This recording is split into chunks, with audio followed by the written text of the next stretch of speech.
Assalamualaikum warahmatullahi wabarakatuh. Kurikulum. Pernah nggak sih kalian memikirkan apa pengertian dari kurikulum?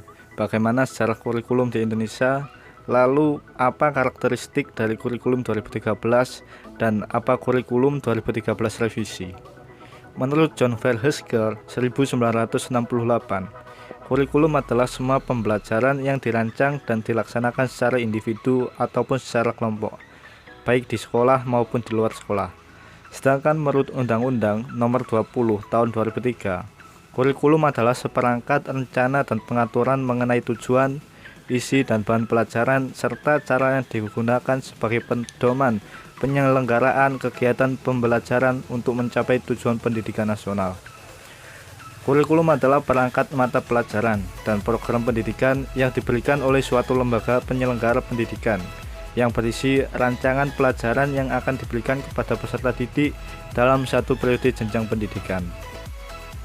Sejarah kurikulum di Indonesia terdapat 8 kali perubahan. Kurikulum pertama yakni kurikulum 1947 atau yang disebut dengan Rencana Pelajaran 1947. Kurikulum ini memuat dua hal pokok, daftar mata pelajaran, jam pengajarannya, dan garis-garis besar pengajaran. Orientasi Rencana Pelajaran 1947 menekankan pada pendidikan watak, kesadaran bernegara dan bermasyarakat. Materi pelajaran dihubungkan dengan kejadian sehari-hari, perhatian terhadap kesenian dan pendidikan jasmani. Kurikulum kedua yakni kurikulum 1952 atau Rencana Pelajaran Terurai 1952.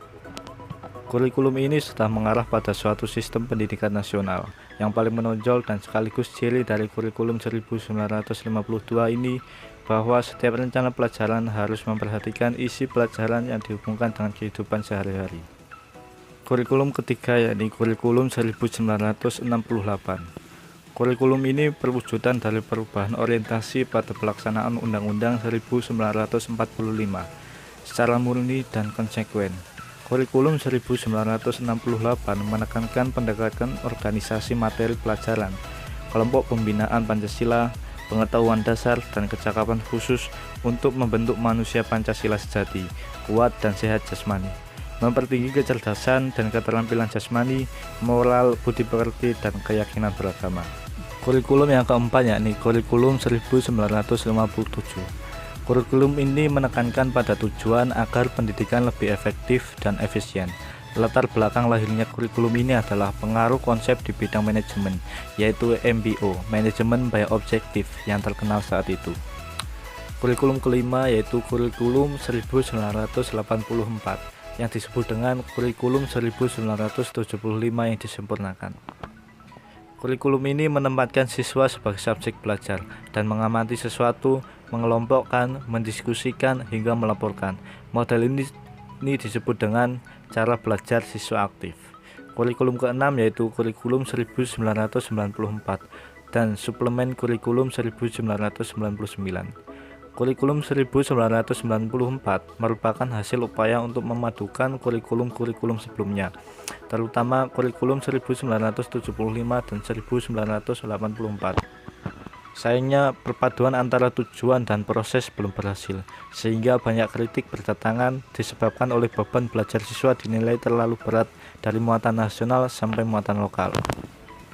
Kurikulum ketujuh yakni kurikulum 2004 yang disebut dengan kurikulum berbasis kompetensi atau KBK.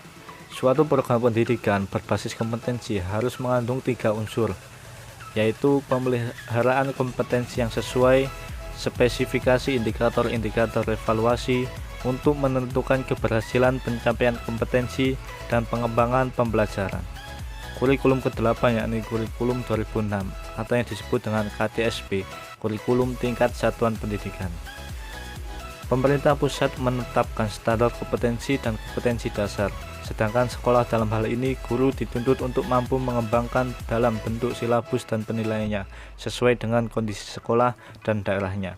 Penyusunan KTSP menjadi tanggung jawab sekolah di bawah binaan dan pemantauan Dinas Pendidikan Daerah dan Wilayah setempat.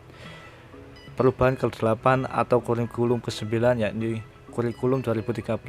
Perubahan kurikulum ke-8 yakni kurikulum ke-9 yaitu kurikulum 2013. Tema utama kurikulum 2013 adalah menghasilkan insan Indonesia yang produktif, kreatif, inovatif, afektif melalui pengamatan sikap, keterampilan, dan pengetahuan yang terintegrasi. Kurikulum 2013 bertujuan untuk mempersiapkan manusia Indonesia akan memiliki kemampuan sebagai pribadi dan warga negara yang beriman, produktif, kreatif, inovatif, dan afektif, serta mampu berkontribusi pada kehidupan bermasyarakat, berbangsa, bernegara, dan peradaban dunia. Ada 7 karakteristik kurikulum 2013.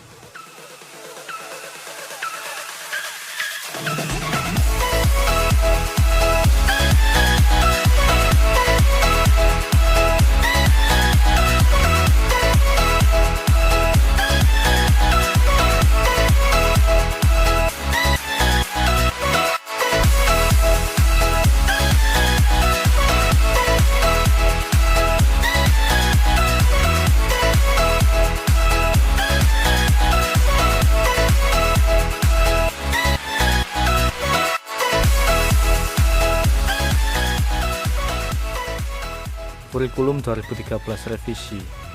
Revisi kurikulum 2013 atau K13 dan konsekuensi perubahannya dilakukan berdasarkan berbagai masukan dari publik, para ahli dan para pegiat serta pemerhati pendidikan, sehingga ada perbaikan pada kompetensi inti dan kompetensi dasar, baik format maupun isinya.